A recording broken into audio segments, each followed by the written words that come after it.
A guerra no Oriente Médio está se expandindo. Exatamente um mês após o início da operação de Donald Trump, Fúria Épica, quando os primeiros mísseis dos Estados Unidos e de Israel atingiram Teherã, o Irã colocou em jogo sua última e mais perigosa carta. Os Houthis do Iêmen anunciaram oficialmente sua entrada na guerra ao lado do chamado Eixo da Resistência, já tendo realizado 2 ataques maciços com mísseis balísticos contra alvos em Israel. A principal notícia agora não é o bombardeio em si. Este é o início da implementação do cenário do duplo estrangulamento, sobre o qual analistas, inclusive eu, já alertavam desde o início de março. Na essência, existe o risco de um bloqueio marítimo total. Ao Estreito de Hormuz, já bloqueado pelo Irã, pode-se somar o bloqueio do Estreito de Bab el-Mandeb pelos Houthis. Meu nome é Alexei Petty. Antes de começarmos, peço seu apoio ao canal no YouTube. Vamos discutir esse tema juntos. Você pode fazer isso se inscrevendo, fazendo uma doação ou tornando-se patrocinador no YouTube. Como fazer isso? Todos os links e dados estão na descrição deste vídeo ou pelo QR Code na sua tela. No final do episódio, se você achar essa informação importante e necessária, poderá apoiar este canal, inclusive financeiramente. Ficarei muito grato por isso. Não esqueça de se inscrever no meu canal do Telegram Petty News, o link está na descrição do vídeo. Então, os Houthis do Iêmen, apoiados pelo Irã, anunciaram o primeiro ataque a Israel desde o início da guerra no Oriente Médio. Isso aconteceu em 28 de março. Em meio a novos bombardeios, isso pode significar que o conflito está ultrapassando os limites do confronto direto entre Irã, Estados Unidos e Israel. Vale ressaltar que a entrada dos Houthis na guerra também ocorreu em uma data simbólica, exatamente um mês após o ataque israelense que resultou na eliminação do líder supremo do Irã, Ali Khamenei. Em 28 de março, o grupo iemenita Ansar Allah assumiu a responsabilidade pelo lançamento de uma salva de mísseis balísticos contra, como eles disseram, alvos militares sensíveis na região de Eilat.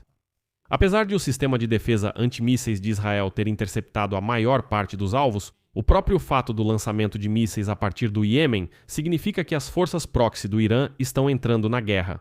E então, o porta-voz oficial dos Houthis iemenitas, Yehia Sari, declarou que isso é, cito, o início da fase ativa da operação em apoio aos irmãos no Irã, Líbano e Palestina. E, de acordo com informações dos serviços de inteligência ocidentais, os Houthis receberam do Irã modernos mísseis antinávio e drones submarinos pouco antes do início da operação Epic Fury.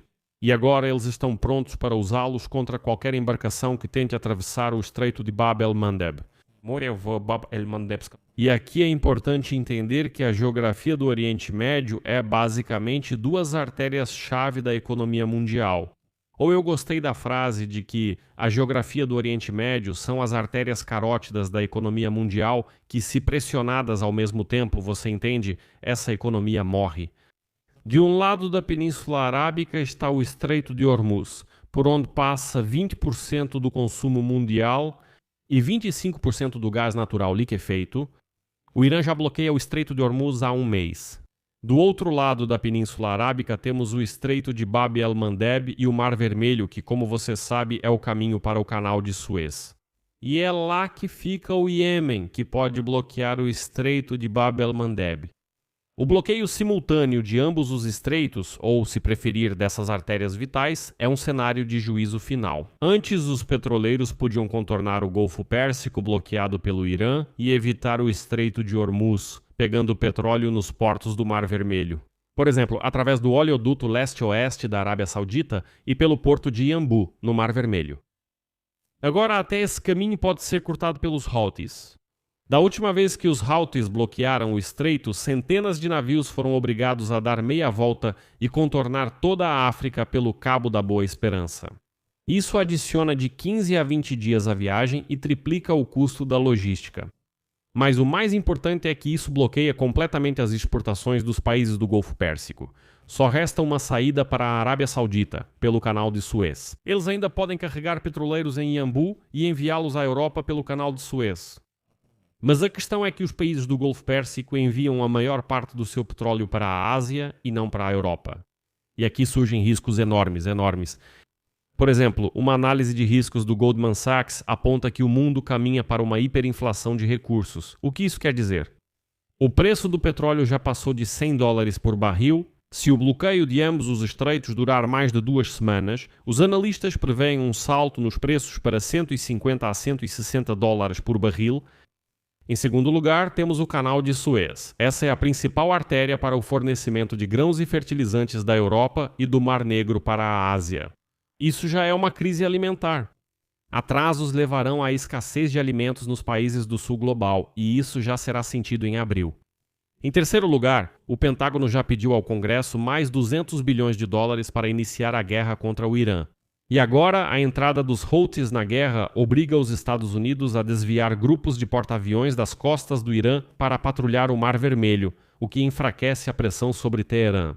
É exatamente com a intervenção dos Houthis que se conta. Irã. Teherã passou a adotar uma estratégia de sufocamento econômico do Ocidente porque o bloqueio do Estreito de Bab el-Mandeb e o fechamento do Estreito de Hormuz é, na prática, checkmate. E agora Trump vai ter que se dividir entre dois problemas ao mesmo tempo. Mas se olharmos para o que está acontecendo nos Estados Unidos, parece que não existe problema algum.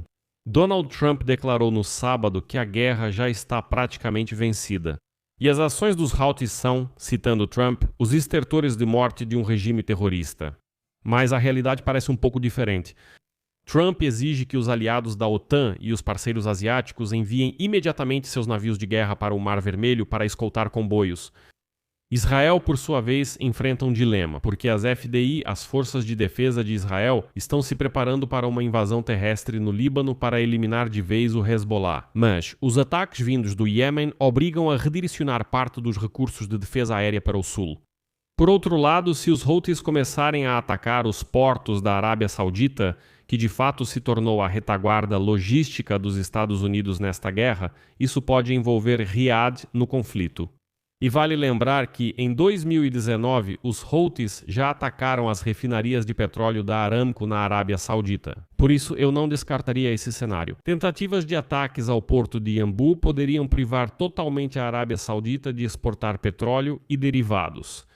Portanto, podemos afirmar que o Irã, mesmo tendo sua liderança eliminada após a liquidação da HXMNI, ainda mantém a capacidade de paralisar a região por meio de suas forças por procuração. Os Houthis no Iêmen são exatamente essa alavanca que transforma a operação regional de Trump em uma crise econômica global. O bloqueio de dois estreitos ao mesmo tempo. Na prática, isso paralisa qualquer comércio nessa região, que sempre foi fundamental para o mundo inteiro. Vou deixar isso em aberto. Comente sua opinião e suas conclusões nos comentários deste episódio. Inscreva-se, ative o sininho e deixe seu like. E amigos, se vocês quiserem apoiar o trabalho deste canal no YouTube, eu ficarei, é claro, muito agradecido por isso. Vocês podem ajudar com doações, patrocínio no YouTube ou assinando planos pagos em outras plataformas. Escolham o que for mais conveniente. Todos os links e informações estão na descrição deste vídeo. É isso. Cuidem-se. Tchau a todos. Continuação.